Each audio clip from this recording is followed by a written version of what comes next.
This archetype is too difficult. I'm gonna have to call in an expert. Thank you for coming on such short notice. What's the archetype? Okay, so it's a bunch of half-naked children. I'm out. Wait! If we make the video, we get to make fun of Nyhmnim. I'm in. Good afternoon, Jank enthusiasts. I'm MBT, and this is 10-Minute Testing. By this point in my Yugi-tubing journey, I'm pretty sure everyone who watches this channel is a content golem, a mythical creature birthed of the algorithm who spends 8 hours a day watching gangly white guys talk about cardboard on the internet. Because of that, I'm sure you all watched the Remote Duel Invitational a couple of weeks ago and saw Nyhmnim's interesting deck choice and surprising finish.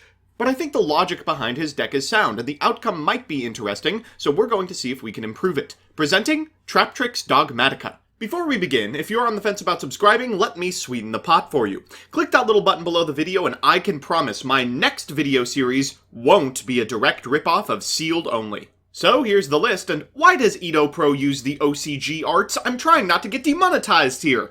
As always, I'll give you a background about the archetype, a little bit of a discussion about what I hope the deck can do, and of course, the card by card. But first, this video is sponsored by Yu-Gi-Oh! Pro Deck. Yu-Gi-Oh! Pro Deck is an online strategy site for our mutual favorite card game. It's got a deck builder, card database, and a wealth of strategy articles. It's also where I post the Quarantine Series deck breakdowns, so give it a look at www.ygoprodeck.com. Now let's tuck into TRAPTRIX Dogmatika.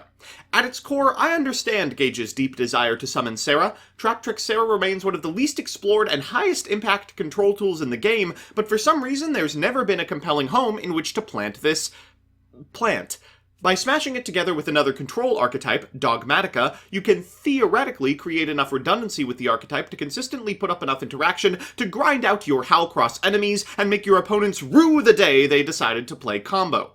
Unfortunately, in practice, it quickly becomes apparent that a deck unequipped to lose the die roll and just as susceptible to the same interaction that ends a Megalith player's turn isn't as top tier as our white magical hat-fearing friend had hoped. But fret not. The rapscallion of Rogue, the jester of Jank, is here to perfect Nim's greatest theory. See, if you're playing a deck with a much lower ceiling than the metagame, you need to be playing cards that equalize it, even if those cards are high risk, high reward. Because of that, we'll be jamming the, shall we say, questionable Maximus to do shit-all combos. Okay, here's the theory. If people are expecting Max, they play Nova. So then people don't play Max. So then people aren't expecting it. It's the classic next level play. We're also on Artifact Sanctum to buster lock our opponents the hard way, and some slightly tweaked ratios to make turn 1 pop-offs on the back of Brigandine a little bit more consistent. So with that, let's get into the card by card. Firstly, our Dogmatika, 3 Ecclesia, 1 Maximus, and a Fleur. Secondly, our TRAPTRIX, 3 Mermello, 3 Mantis, and 2 Dionea. After that are our hand traps, 3 Ash, 3 Valor, and a Scythe. For spells and traps, we're on 3 Nadir, 3 Infip, 3 Sanctum, 3 Punishment, 3 Brigandine, Holes of Grave, Bottomless, and Floodgate, Schism, and Order. In the extra, we're on Construct, Opcolone and Winda, Titaniclad, 2 Intis, Redoer, Abyss, Rafflesia, Access Code, Selene, our opponent's going to have to do all the work for this one, Phoenix, Hulk, and 2 Sera. So with that, let's jump into the games. Our first match is up against the new Raid Raptor Phantom Knights deck. I have no idea what these new cards accomplish, and no interest in learning! Our opponent's going to lead with a copy of Vanishing Lanius, which they will use to summon a Vanishing Lanius. They'll overlay for a Raiders Knight and new card PogChamp. No way I'm letting that resolve. We'll negate its effects with an infinite impermanence. They'll set 2 and pass back to us. We're going to normal summon a copy of Mantis, whose effect we will use to get a copy of Mirmello to hand. We'll link summon a copy of Sera, set 2, and pass it back to our opponent. In draw phase, we'll activate Sanctum to get a Scythe. We'll activate the Scythe effect and the Sera effect in sequence. Unfortunately, one of those set cards is a Fogblade. This means we can get a Mirmello to snipe the last remaining unknown, which is also a Fogblade. Okay, well, I suppose this counts as a trade. We'll activate Sera's effect to get a copy of Gravediggers from deck. Our opponent will activate Raiders Knight. To what will they pop off? Blaze Falcon is scary, but we do have a Dragma Punishment set. At end phase, we'll activate the effect of Titaniclad to get a copy of Ecclesia to hand. I'm feeling pretty good. For turn we draw a hand trap. We'll normal summon this copy of Ecclesia and activate its effect for another punishment. We'll proceed to the battle phase and... oh, we can't actually get over the butt of this monster. Okay, we'll pass it back to our opponent, who activates the effect of Strange Lanius, top decked. We'll activate the effect of Gravedigger's Trap Hole to prevent it from activating. This triggers the effect of Sera getting Dionea, and Dionea's effect resetting this copy of Gravedigger's. Afterwards, we're going to get a copy of Bottomless from deck, just in case. They'll normal summon a copy of Strange Lanius, we'll punishment to clear their board with a copy of Intis that we've sent. They'll pass back to us, and I'm feeling fantastic. We're locked out of the extra deck, but that shouldn't be too big of a deal. We'll activate Maximus's effect after we Tribute Summon him to send a couple of cards to the graveyard, chief among them, an Intis and an App Cologne. We add a copy of Schism to hand and proceed to the battle phase, doing just under lethal. Shouldn't be too big of a deal. I mean, they only have one card set. What on earth could it be that would stop our reign of terror? Oh yeah, that's a pretty good one.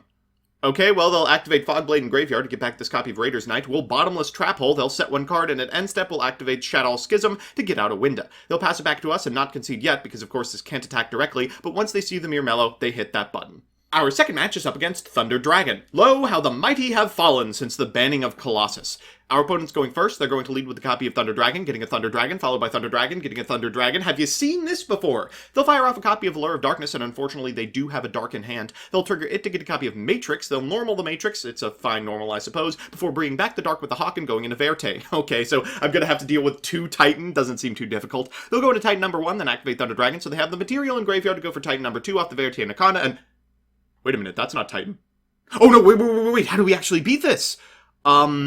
Okay, we'll normal summon a copy of Mere Mellow and activate its effect. It gets Dragooned, fine. We'll go for an Ecclesia and activate Ecclesia's effect to add, and it gets Ash Blossomed. Okay, because it didn't resolve, we still do have access to the extra deck. We'll use Brig to go into Redoer and go to the battle phase. They'll shotgun this copy of Titan. We'll chain Redoer, but we do get to non-targeting put that Dragoon back where it came from. Okay, sounds good. We'll go for the Redoer in standby phase. We get a monster, which is not fantastic. They're going to activate Fusion's effect, then go for Solar. They'll activate Solar's effect to send a copy of Roar, and then go into Collapse Serpent into Phoenix. Thank goodness we didn't shotgun this Sanctum. We'll fire it off now, locking the extra deck, but we also get the pop because it was destroyed by the Nightmare. We'll activate the effect of Scythe and the effect of Sanctum so we can destroy that copy of Verte. I hope they're not playing 2 copies of Red Eyes Fusion. We'll go for Time Thief Redoer so it doesn't die, but we are taking 3,700 damage this turn. It comes back in the end step, and we find off the top... Ugh, another monster. We'll normal summon a copy of Ash Blossom and go to Vibrax. That's going to get us a copy of Valor from deck. Because they have a couple of spells in the graveyard, we can activate Selene for 3. We'll activate Selene's effect to bring back this copy of Valor and go into an access code talker. Fun fact, while Titan does have protection from card effects, it doesn't have protection from battle. We'll walk over the Titan, and then in main phase 2, go for a Maximus. We'll activate its effect, ditching the card in our hand, so we can get a copy of Schism. We'll set it and pass it back to our opponent using Titaniclad to get a copy of Fleur de Lis at end step. Our opponent's going to, draw a Roar for turn. They're going to go for a Wyver Buster, triggering the graveyard effect of Roar. Unfortunately, they are going to get the summon. We're going to go for a Winda here. They're going to Tribute Summon a Roar, which is one way to out Winda. They'll go to the battle phase and walk over it, but in main phase 2, all they're going to be able to do is go from Fusion into a copy of Titan. They'll activate Thunder Dragon in hand, which triggers the effect of Titan. We'll chain Fleur de Lis in order to negate the effect of Titan, which means we'll be able to destroy it next turn. They'll link summon a copy of Striker Dragon and go into a Unicorn, putting back our access code talker, but this should be the end of the game. Fun fact for those of you counting at home, Shadow Schism is not a one-time Call of the Haunted. We'll use it again to get a copy of Construct, and then we'll go from Dionea into a copy of Mere Mellow to make an Abyss Dweller just in case. We'll walk in, and I can't believe it, but we've walked with this match. So it's time for game 3, and you know what that means, a best of 3 versus meta. Our opponent's playing Dragon Link, and that's pretty much all there is to say about it. They're going to lead with a copy of Quick Launch, summoning a Tracer from deck, which will turn into, you guessed it, Striker Dragon. That's going to add a copy of Boot Sector Launch from the deck to the hand, and will be followed up by a normal summon to Rocket Synchron. As they make Romulus, I think, the way this has played out so far, an Ash might end the turn. As they make Link Cross with no tuner access, I realize that I might be getting away with murder, until I see the World Legacy Guard Dragon. Why does this deck have 4 Monster Reborns? They're going to Synchro Summon a copy of Martial Metal Marcher, bringing back the Rocket Synchron, which can turn into an LP. Next, they'll Link Summon a copy of Buster Whelp of the Destruction Swordsman, so they have the requisite arrows necessary to summon Brotar from deck, and activate its effect for a Chaos Dragon Levianeer. They'll go into a Pisty and activate its effect to bring back this copy of Tracer, before making a Heavenly Spheres, summoning Black Dragon Collapse Serpent, going into a copy of Striker Dragon, so they can add a White Dragon Wyver Burster to hand, activating the effect of Striker Dragon, making Levianeer, shuffling the Dragma Punishment back into our deck, making Union Carrier, activating Tracer, and then ending on an Omni Negate, a Domain Lock, and a Kirin. Now, we still might be able to do this. It's going to take a couple of turns to do so. First, we have to force out this copy of Spheres. We're going to normal summon this copy of Dionea and attempt to proceed to battle phase. They will respond with Spheres, which puts it back into the hand, and summons a copy of Seifert from deck. We'll set 3 and hope for the best. For turn, they draw a Living Fossil. They'll activate Union Carrier on the Seyfert, sending a copy of Absorrouter. They're going to normal summon a copy of Rocket Synchron, locking them into Dark. They'll link summon a Boral Sword, and we'll flip up Bottomless Trap Hole, a sentence previously unsaid in human history. They'll go for a copy of Brotarrier and activate its effect. They're going to target their copy of Borreload Savage and then activate the Seyfert effect as well. They'll summon a copy of Levineer and will infinite impermanence, but I believe the attack is a condition, not an effect, so we're only taking the Savage here. I'm feeling pretty good. All we have to do is bait out the Savage, and then we can normal summon the Dionea, go into our Sera, and flip up this copy of... Well, we're not going to be able to flip up the Sanctum if we draw the Scythe. Let's go to game 2.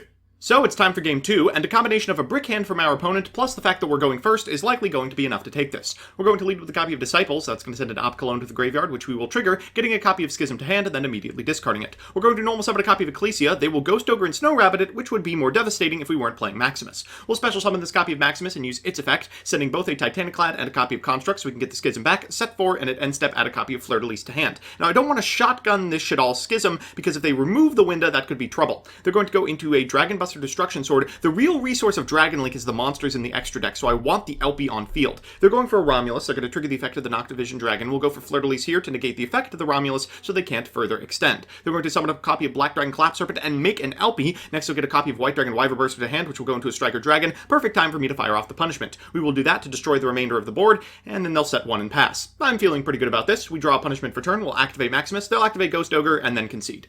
So it's time for that all-important game 3, and... ooh, these are 2 weird hands. Our opponent has drawn not only Smoke Grenade the Thief, but also double World Legacy Guard Dragon, while we've drawn a couple of cards that we want to search or summon from deck, not necessarily find in our opener. They're going to lead with a copy of Seyfert, and because our hand is weak, I figure we probably have to go for the high roll. There are scenarios in which wasting the normal summon wins us the game. Unfortunately, this is not one of them. They're going to Legacy Guard Dragon it back and go into a Striker Dragon. They go for a Boot Sector launch, and oh, how lucky that they just so happen to have a Rocket Recharger in the grip. They'll go into a copy of Romulus, and yeah, this is pretty much it. Dragoonity Divine Lance resolves pretty much every problem with extension the deck had. They'll go from Phalanx into, you guessed it, a Link Cross, summoning 2 tokens to their side of the field, and then one of them plus the Phalanx will go to the graveyard for the Synchro summon of a Martial Metal Marcher. They'll use Marcher's effect to bring back the Phalanx, and then go into a Halka Fibrax, which is going to summon from deck a copy of Vylon Cube. That'll turn into a Herald of the Arclight, triggering the effect of Cube, getting a Living Fossil, and telegraphing they already have the Smoke Grenade. They're going to bring back the Phalanx, so they can summon a copy of Striker Dragon in a way that allows them to resolve the effect of LP. They'll go into a Dragon Whelp the Buster Destruction Sword before pistying back this copy of Tracer, going into Hieratic Spheres, using the effect of Smoke Grenade of the Thief as it's popped by Tracer to take a card out of our hand, and then finally ending on, you guessed it, a Borreload Savage Dragon. So we've got 2 Omnis, sort of a macro, and Hieratic Spheres to contend with. I don't think we can do it. We're going to lead with a copy of Ecclesia. We'll activate the effect of Ecclesia. It will be met with Herald, and I don't know, unless they pop the Scythe accidentally, we're probably dead. They're going to start with a copy of World Legacy Guard Dragon, bringing back this copy of Tracer. They'll activate the effect of Noctivision in hand to summon itself before normal summoning a Rocket Recharger, to which I will concede. So we're back with the deck, and it performed pretty much exactly as I expected. Fantastic when on the play, and dismal when on the draw. Let's do the pros and cons. First, the pros. 1. It's about as good as anything playing Dogmatika. At this point, you can shove these Catholic Chunguses anywhere, no matter how playable, and it'll still end up at the bottom of Tier 2. 2. Sera is a crazy card against decks that are unprepared. There is probably not a single card that gives you this much advantage and sees 0 play regardless. And 3, a lot of these cards have hidden text. You're going to win a game because players don't know Ecclesia's battle restriction or Sera's trap immunity very frequently. And the cons. 1. They're few and far between, but this deck does have Nombos. It sucks to have to deploy your Dogmatika early, only to feel the sting of their extra restriction, or shotgun Winda before you sack with Sera. 2. It's got almost no way to clean up established boards. Obviously this can be fixed with boarding, but it can't be resolved. And 3. Bro, Linkross and Halka Fibrax are legal at the same time, and you want to play Trap Hole? Like, unironically? Come on now. All in all, it's an interesting theory, but honestly another entry in the long line of jam a control strategy with Sera and see if it sticks series of decks. No offense to Nyhmnim, of course. So that's that.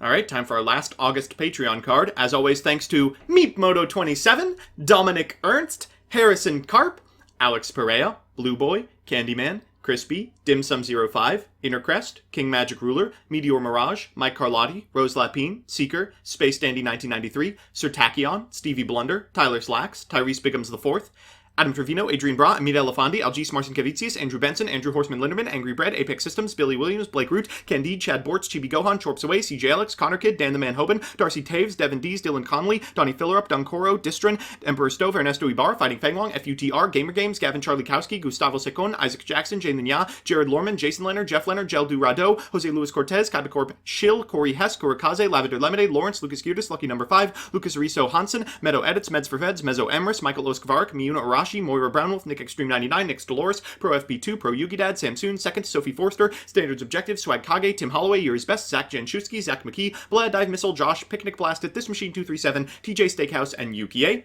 If you like what you see, please consider subscribing. And if you want to be part of the process, consider following me on Twitch as well.